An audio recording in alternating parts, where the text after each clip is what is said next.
বাংলাদেশ কর্তৃক আয়োজিত মুসনাদুল হিন্দ ইমামুল হিন্দ শাহ ওলিউল্লাহ দেহলভী রহমতুল্লাহ আলাইহি কনফারেন্স এ উপস্থিত আজকের অনুষ্ঠানের মধ্যমণি আমাদের উপমহাদেশের নয় বরং বিশ্বের অন্যতম শ্রেষ্ঠ ইসলাম ব্যক্তিত্ব হযরত মাওলানা মঞ্জুর নোমানী রহমতুল্লাহ আলাইহির সুযোগ্য সাহেবজাদা এবং ভারতবর্ষের অন্যতম বড় মুরব্বী আলেমে দ্বীন, যিনি আজ আমাদের মাঝে এসে আমাদেরকে ধন্য করেছেন, এই দেশকে ধন্য করেছেন, তিনি সহ মঞ্চে উপস্থিত আমাদের বাংলাদেশের জিগার বলা যায়, কলিজা বলা যায়, যে সমস্ত ওলামা একরাম এবং সামনে যারা বসা এরাও অনেকে বড় বড় আলেম ওলামা এদের মধ্যেও আছেন। সমস্ত ওলামা একরাম এবং তালেবান উলুমে নবুওয়াত ব্রাদারানি ইসলাম আমার কানে কানে দুইবার বলছে, একবার বলছে গিয়ে 3 মিনিট আর একবার কানে কানে গিয়ে বলছে 1-2 মিনিট, এরপরে আসতে সময় চলে গেছে আধা মিনিট। এখন সময় আর রয়েছে কতটুকু? এই জন্য শুধুমাত্র 2-1টা মনের দুঃখের কথা বলব। সেটা হলো কি, যে আমরা এখন সবাই সমঝদার, যে যে যার যার রায় নিয়ে আমরা পরিতৃপ্ত।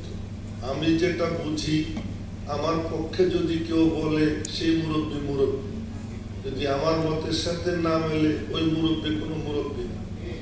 এই দৃষ্টান্ত আমরা অনেকবার দেখেছি যে মুরব্বীকে মানি না, বরং আমার মতকে আমি মানি। আমার মতই আমার রাহবার, আমি আমার রাহবার, মুরব্বীকে রাহবার মানি না। এটা আমাদের সবচেয়ে বড় দোষ। হযরত সালেহ ইবনে হুনায়ফ রাদিয়াল্লাহু তাআলা আনহু সিফফিনের যুদ্ধের সময় বলছিলেন একটা উক্তি, বুখারী শরীফ 2য় খণ্ডে আপনারা দেখবেন, ইত্তাহিমু রায়াক, নিজের মতকে ছোট মনে করো, আকাবিরের মতের সামনে নিজের মতকে খাটো করে দাও। হযরত সিদ্দিক আকবর রাদিয়াল্লাহু তাআলা আনহুর উপর প্রচন্ড চাপ, হযরত ওমর রাদিয়াল্লাহু তাআলা আনহু সহ সকলে বলতেছে খালিদ ইবনে ওলীদকে মাযুল করে, বরখাস্ত করে। ও সিদ্দিক আকবর রাদিয়াল্লাহু তাআলা আনহু সবার বিরুদ্ধে গিয়া উনি ওনার খলিফাতুল রাসূল, উনি বললেন খালিদ ইবনে ওলীদ তো একটা ইজতিহাদি ভুলই করছে, এর বেশি তো আর কিছু না, সুতরাং খালিদ ইবনে ওলীদকে মাযুল করব না।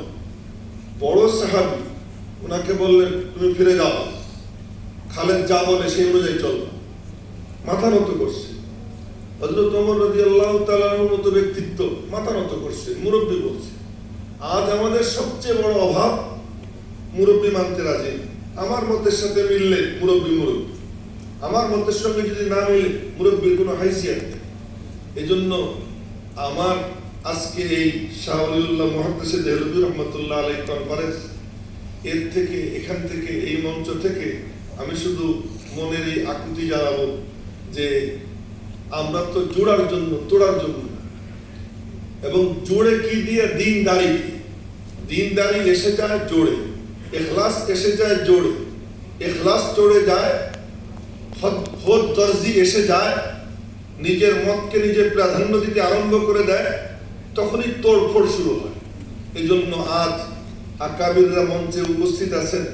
এই আকাবিরদের কাছে আমার সনির্বন্ধ অনুরোধ থাকবে যে উনরা আমাদেরকে আমাদের আকাবিরের পাঠ পড়াবেন, যে আমাদের আকাবির কি ছিলেন, এক একজন তার বড়র সামনে নিজেকে কতটা হেয় মনে করতেন, কতটা ছোট মনে করতেন, তার মতের সামনে নিজেকে কিভাবে বিলীন করে দিতেন। আজ সমস্ত আকাবিরদের চিন্তা চেতনা যার থেকে নেওয়া, সেই বুজুর্গের উপরে লেখা এই যে বই মোড়ক উন্মোচন হলো, এই অনুষ্ঠানে শরীক হতে পেরেই আমি আমাকে ধন্য মনে করতেছি। আমিও শরীক হতে চাই আকাবিরের সেই মিছিলে। আপনাদের সকলের কাছে আমার উদাত্ত আহ্বান যে আকাবির আকাবির শব্দ না বলে বরং আকাবিরের চিন্তা চেতনা কি এটা একটু জানি, আর একটু নিজেদেরকে ছোট মনে করা শিখি। ফেসবুকে সম্রাট হয়ে না যায়, এই সামান্য সামান্য কিছু শিখা ফেসবুকে লেখালেখি করতেছে, অমুক মৌলবী এমন, তমুক মৌলবী এমন, অমুক রে অমুক কাফের, তমুক কাফের, ফতোয়ার মহাবন্যা।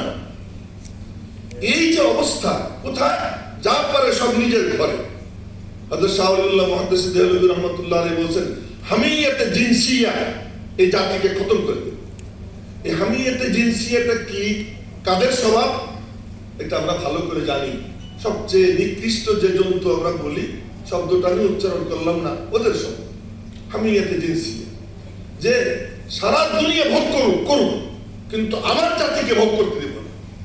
সবাই আগে বেড়ে যাক, কিন্তু আমি আমার জাতিকে, কওমকে আগে বাড়তে দেব না। আমার কওমকে ঠেকাও, আমার মৌলবীকে ঠেকাও, আমার খতিবকে ঠেকাও, অমুকরে ঠেকাও, তারে আগে বাড়তে দিব না। ওরে আগে বাড়তে না দিয়া বাকি সবাই নিয়ে গেল। কুকুর অন্য কুকুরে ঠেকাইতে গিয়ে শকুনে গরুর গোশত খেয়ে ফেলায়, কিন্তু কুকুরে খাবার দেয় না। তাই আজ আমাদের এই অভাব যেন আল্লাহ তাআলা দূর করে দেয়। মুরব্বীদের সামনে যেন মাথা নত করতে শিখি, আল্লাহ যেন আমাদেরকে সেই তৌফিক দান করে। আমার একটু সময় বেশি নিয়ে ফেলেছি, পিছনে আরেকবার হাত দিয়ে ফেলেছি, থামে, এই জন্য দুঃখিত। আসসালামু আলাইকুম।